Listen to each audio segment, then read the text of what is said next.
พี่น้องบัวผันทั้งโสหมอลำซิ่งผู้ไม่เคยมีชื่อเสียงโด่งดังผู้เคยเป็นราชินีหมอลำซิ่งในช่วงหนึ่งพี่น้องเล่าศูนย์พี่น้องเอ๋ยโอ้โธ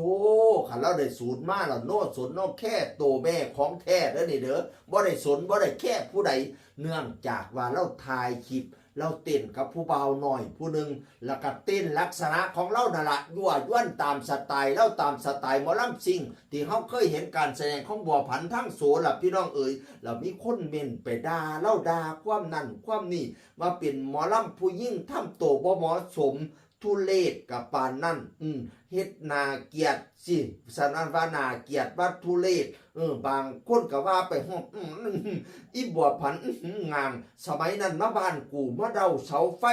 ทาให้คนขังที่ว่าตอนนี้วัดคงรับบ่ได้ว่าสันว่านั่นน่ะ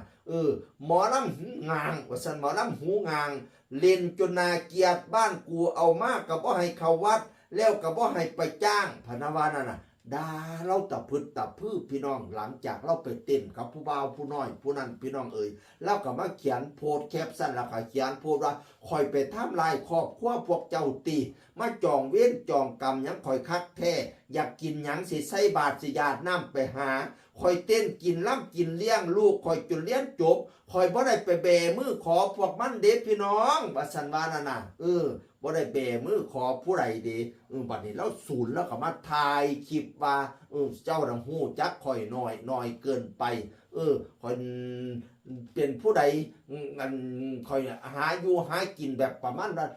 เป็นอาชีพแล้วนะเต้นกินล้ำกินพี่น้องเอ๋ยบันผู้มาเมนกับบ่เมนบ่รู้ว่าอะไรทำไม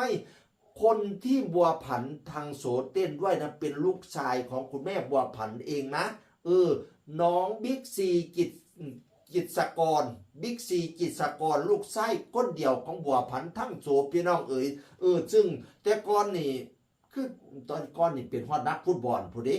เก็บตึกระดับทีมชาติพุ่นพี่น้องเอ๋ยบัดหลังมาเอาดีทั้งหมอลำซิ่งน้ำเมบัดที่เนี่ยมาขึ้นห้านน้ำเมเต้นน้ำเมข้าเจ้าก็เต้นกันหลายคนก็ไปเม่นว่าน่ารักดีคุณแม่น่ารักติดตามแม่มาตั้งแต่โดนแต่ดีแม่เฮ็ดอีหยังก็สดชื่นสดใสดีลูกชายก็น่ารักข้าเจ้าก็บินไปทำน้องนี่กะหลายยุบพี่น้องเอ๋ยก็มีคน2 คนหลักมาเม่นบอกว่าเฮ็ดนาเกียรติเฮ็ดทุเลศหูงางหูงาง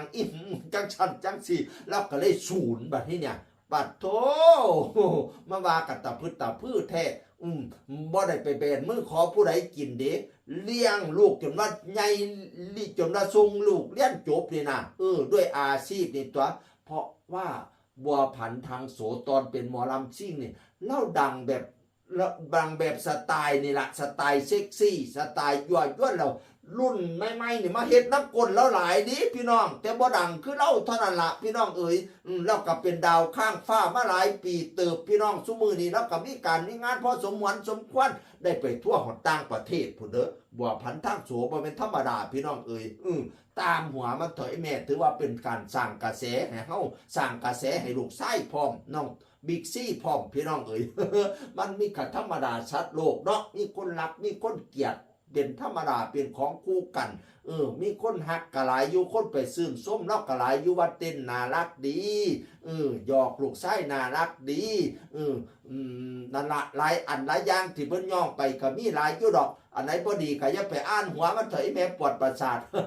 เสียงคือคนเก่าเว้าสู่ฟังสวัสดีครับ